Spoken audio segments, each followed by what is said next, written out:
And the reason why I asked you all to come here, and I sent an invitation to Mark, and he graciously accepted, and I'm very, very thankful of it, because I knew that all the different people we have that's working toward the cause of bettering the condition and the lives of the families and the fishermen, and I know this is not going to end in 1 or 2 weeks, 1 or 2 months, may not even be 1 or 2 years, and it could go on for 10, 20 years. We know that from Valdez.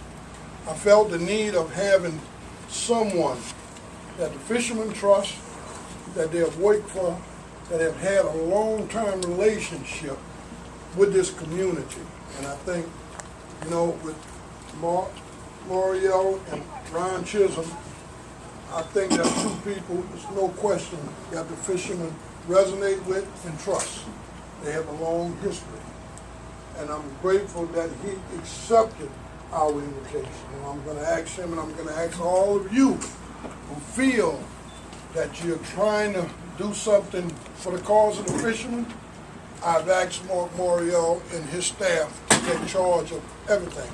So, and what I'm saying by that, because it's extremely important that we have somebody or some organization that's in Washington, that's up front, that not only you could work with, each one of you, the organization, but also the fishermen. And I know his word resonates deep, it resonates with me. So I know it resonates with the fishermen. So, and I'm going to keep this brief, so, and I'll ask him to come, and he did. And I think we had a real good meeting this morning. And I'm going to ask all of you that if you're saying you're trying to help the fishermen, let's do our each individual part. Because if we're scattered all over the place, and we're all running over each other, we're going to do more damage than good. So, you know, in that, I'm going to turn it over to Mark.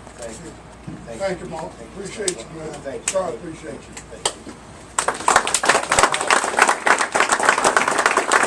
First of all, Mr. Ankalaw deserves a lot of credit, and let me just take my hat off to him for reaching out for all of his leadership, as well as to all of the members of the Louisiana Oystermen's Association. I'm here because he invited me here. I'm not here because I just saw this on TV and decided to come on a sightseeing trip. I came because he invited us down to take a look, and we view what we're doing as an independent fact-finding mission. So we're talking to anybody and everybody to get their perspective as to what has occurred, but also to get their thinking about the next steps that need to be taken. Because this is going to be a long-term process to rebuild this area. So I'm here because he invited me. I'm also here because this is where I'm from. I love New Orleans. I love southeastern Louisiana. I can't count the number of times I've been out in these waters fishing. From the time I was a little boy, my grandfather used to come down here in his little 18-foot wooden boat.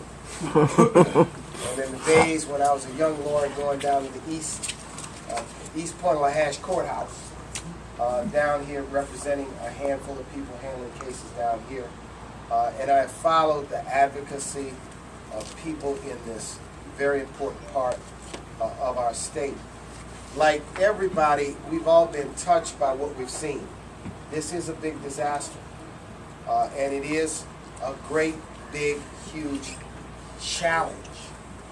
One of the things I want to make sure we do as the National Urban League is elevate so that people beyond Louisiana not only understand the concerns of the people, but understand why the impact is important to the nation. 40% of the seafood that's consumed in the United States comes from southeastern Louisiana. 25% of the oil and gas, domestic oil and gas production, comes from the Gulf.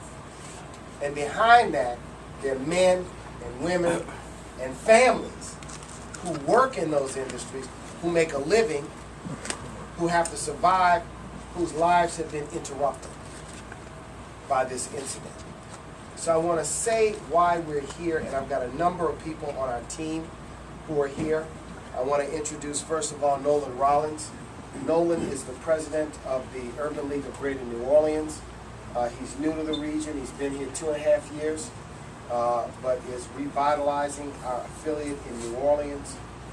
Melanie Campbell is the CEO of the National Coalition for Black Civic Participation and the Black Women's Roundtable. They've done work in this area for years around voter empowerment and certainly voter education.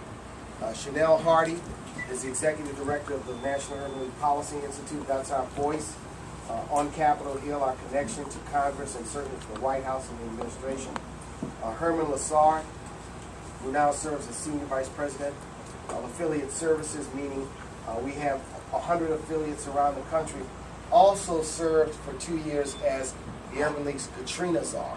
So he was working in this region when we were revitalizing in the tough times of 2006 and 2007 after Katrina. Teresa Candori is our Director of Media Relations. And where's Marshall? Marshall Mitchell, who's also working with us because we've taken some video, we're communicating to people in an effort to let people know.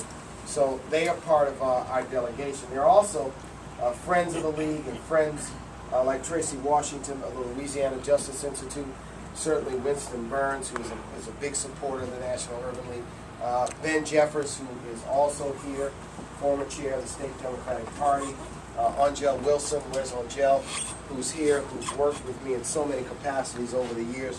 And we've come because what we hope we can do is have a discussion and walk away from here with your thinking about what steps we can take to help. What can we do to elevate the message, to bring some recommendations back? There are also some folks here that we've invited from the President's team and the President's administration that I want to give them an opportunity, because one of the things we continue to always impress. I tell people all the time, if you want to know what's going on, you got to go there, right? You can't learn from reports. Certainly can't learn from all these wonderful media reports.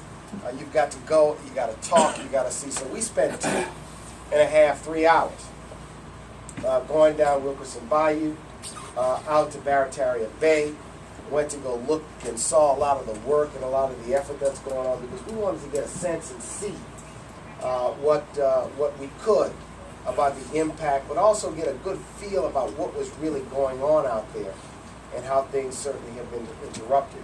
So let me just say, we came to this about a week ago. We put out what we call the National Urban League's Gulf Coast Bill of Rights, which is 3 important principles that we're going to guide what we do. The first was the creation of the Victims' Compensation Fund, which the President announced about a week ago, which I think is an important step in the right direction. The Victims' Compensation Fund model was used after the towers were attacked in New York, and it by and large meant that many of the families who were affected felt that they were treated fairly, their claims were processed confidentially.